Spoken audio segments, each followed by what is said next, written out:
In any city, in any country, venture across the highways and lonely roads until you reach the city's bottom rung.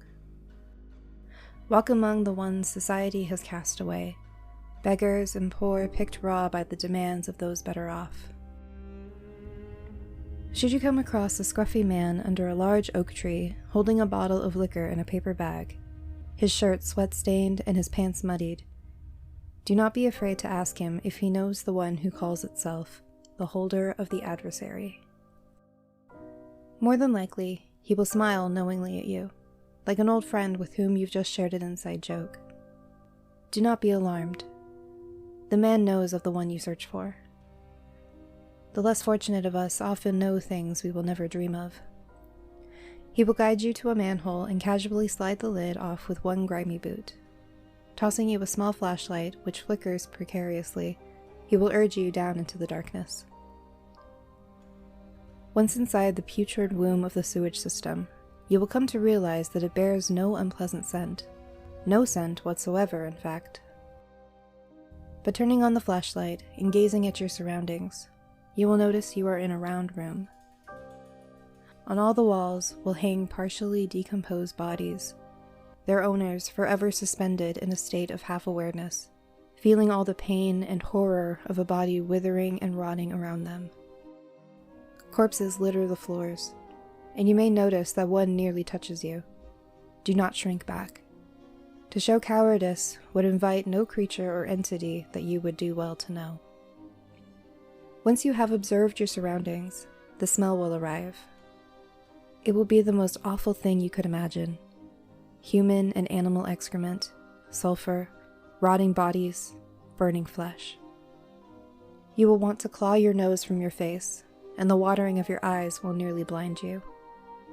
But do not cower, do not run, and resist the urge to vomit. You will find a thought in your head, unbidden. We are the remains of the ones who could not face the Adversary. There is no source of this whisper, though it may curl around you as if carried by the stench itself.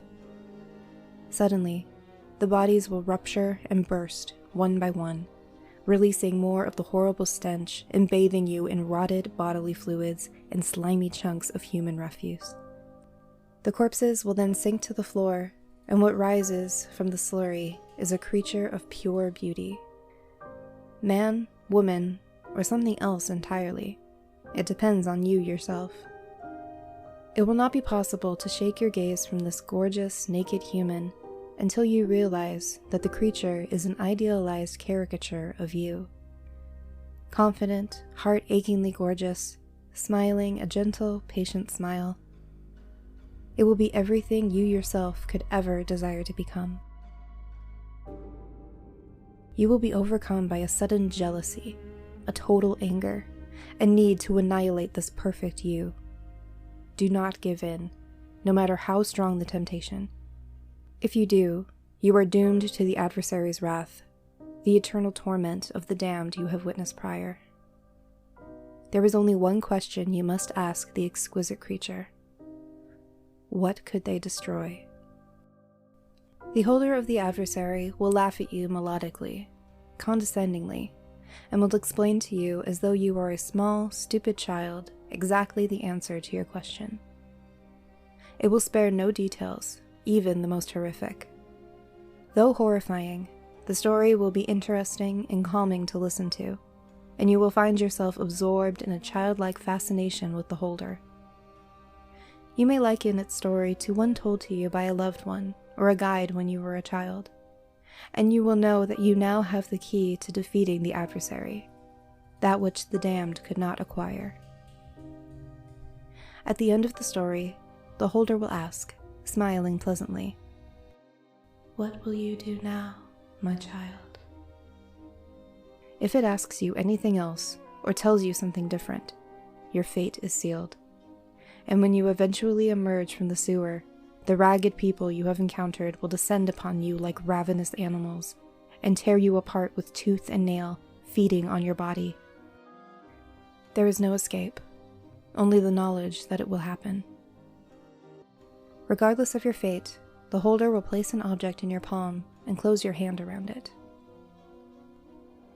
"You mustn't open your hand until you are free of this place," it will say, as a fitting goodbye. Now you must turn and leave, and do not look back. Once you escape the sewer, and if you are lucky, you may open your fingers.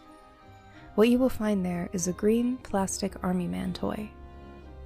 That toy is object 14 of 538. It understands how to defeat your greatest foe, and it must never be allowed to join the rest.